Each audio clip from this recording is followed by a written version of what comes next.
बिस्मिल्लाहिर्रहमानिर्रहीम। Urdu Islamic TV के मुअज़्ज़िज़ ख़वातीन व हज़रात, अस्सलामु अलैकुम।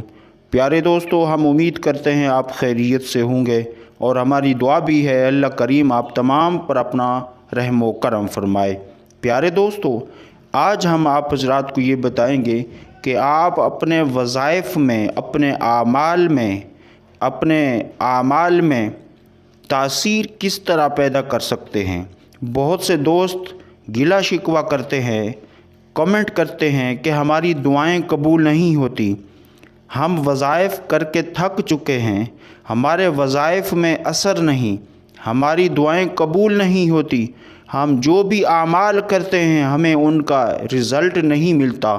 तो दोस्तों, आज की वीडियो में आप हज़रात को आमाल में, अपने वज़ाइफ में, अपनी दुआओं में तासीर पैदा करने का तरीका और तासीर पैदा करने का अमल बताऊंगा कि आप अपने वज़ाइफ में, अपनी दुआओं में, अपने आमाल में किस तरह तासीर पैदा कर सकते हैं कि आपकी दुआएं जल्द कबूल हों, आपकी मुरादें पूरी हों, आपके जो मसाइल हैं वो हल हों, आप जिन मकासद के लिए वज़ाइफ करते हैं, आमाल करते हैं, वो उन वज़ाइफ में आपको कामयाबी नसीब हो। तो आगे बढ़ने से पहले दोस्तों, छोटी सी गुजारिश करूंगा कि जो दोस्त हमारे इस उर्दू इस्लामिक टीवी पर पहली बार आए हैं तो वो हमारे इस उर्दू इस्लामिक टीवी को सब्सक्राइब कर लें। प्यारे दोस्तों, सबसे पहले तो जो अपने आमाल में, अपने वज़ाइफ में, अपनी दुआओं में असर पैदा होता है वो सलात व सौम की पाबंदी से होता है। जो दोस्त नमाज़ों की पाबंदी नहीं करते वो समझ जाएं कि यही वजह है कि नमाज़ों की पाबंदी ना करने से उनकी दुआएं कबूल नहीं होती, नमाज़ों की पाबंदी ना करने से उनके वज़ाइफ में कामयाबी नहीं मिलती। इसी तरह रमज़ानुल मुबारक में जो हमारे ऊपर 30 रोज़े फ़र्ज़ किए गए, उन रोज़ों की भी पाबंदी करनी है।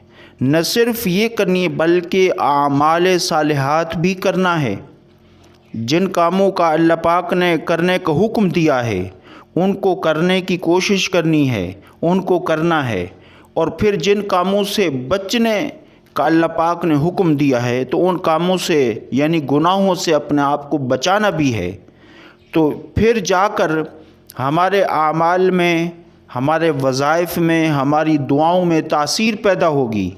इसी तरह एक और अमल ये भी है कि आप सदका व खैरात करते रहें। ये नहीं कि कोई 2 महीने बाद, 5 महीने बाद एक दफ़ा कर लिया, नहीं, हस्बे तौफीक आप 2-4 दिन बाद, 1 हफ़्ते बाद सदका व खैरात करते रहा करें।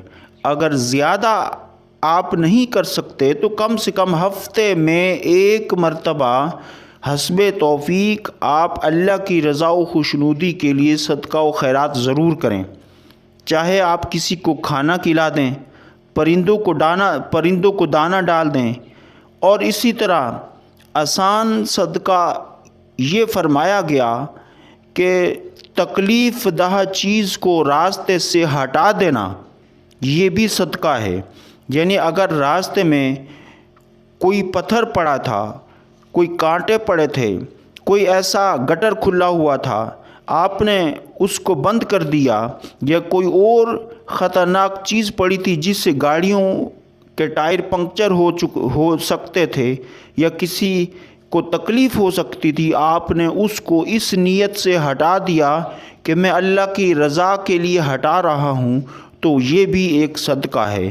तो दोस्तों, नमाज़ों की पाबंदी करने से, आमाल सालिहात करने से और इसी तरह कुरान पाक की तिलावत करने से, सदका व खैरात करने से, रब को याद करने से, इन आमाल से आपके आमाल में तासीर पैदा होती है।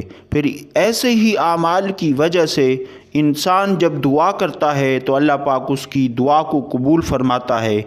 इंसान जब कोई अमल करता है, कोई वजीफ़ा करता है, तो अल्लाह पाक उस वजीफ़े की बरकत से उसकी मुराद को पूरा फरमा देता है। تو اس لیے دوستو کوشش کریں ان اعمال پر، ان کاموں کو بھی ساتھ ساتھ کرتے رہیں، اور یاد رہے صدقہ و خیرات کرنے سے انسان کو ترقی ہوتی ہے، صدقہ کرنے سے انسان کا مال کم نہیں ہوتا۔ اللہ کے رسول صلی اللہ علیہ وسلم نے ارشاد فرمایا صدقہ کرنے سے مال کم نہیں ہوتا، صدقہ کیا کرو۔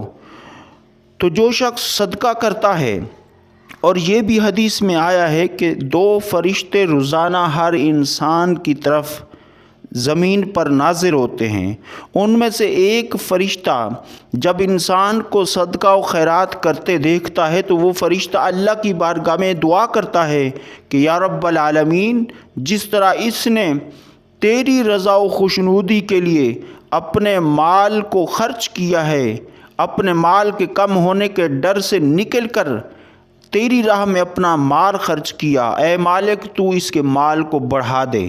یعنی وہ فرشتہ دعا کرتا ہے۔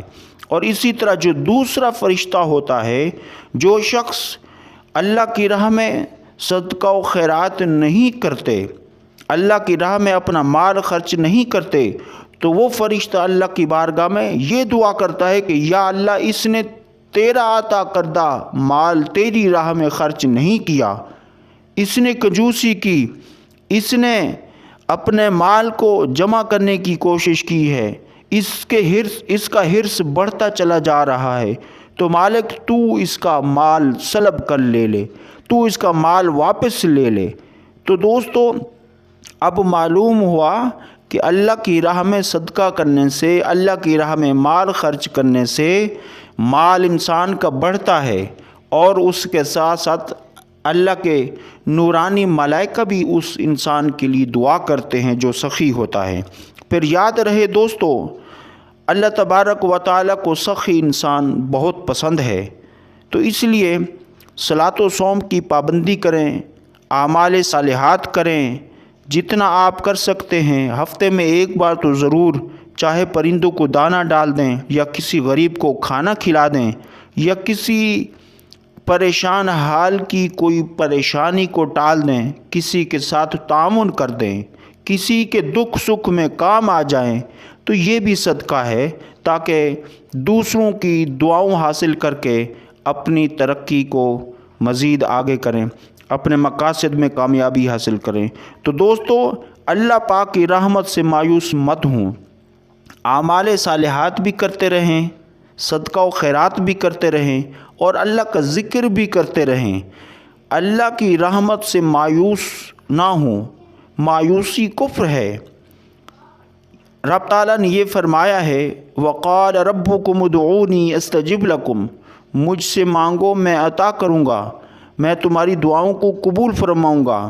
اور ایک حدیث قدسی میں رب تعالیٰ کا یہ بھی فرمان ہے کہ آخرت میں اس شخص سے ناراض ہوں گا جو دنیا میں مجھ سے مانگا نہیں کرتا ہوگا۔ دوستو اللہ کے خزانے میں کسی شے کی کمی نہیں، وہ تو اس کی رحمت و بہانہ ڈھونڈتی ہے کہ میرے بندے میری بارگاہ میں آئیں، گڑ گڑائیں، مجھے اپنا خالق و مالک رازق جان کر گڑ گڑا کر عاجزی و انکساری کے ساتھ مجھ سے مانگیں اور میں انہیں نواز دوں۔ تو دوستو ویڈیو لمبی ہو گئی، بہرکیف انہی اعمال سے اپنی دعاؤں میں تاثیر پیدا کر سکتے ہیں، بلکہ ایسے ہی اعمال کرتے رہنے سے ہی اللہ پاک انسان کو ترقی بھی عطا کرتا ہے اور اس سے مستجاب الدعوات بناتا ہے۔ مستجاب الدعوات کیا ہوتا ہے؟ کہ وہ جو بھی دعا کرے گا اللہ پاک اس کی دعا کو قبول فرمائے گا۔ تو پیارے دوستو یہ تھی آج کی ویڈیو، اپنے اعمال میں، اپنی دعاؤں میں، اپنے وظائف میں تاثیر پیدا کرنے کے حوالے سے۔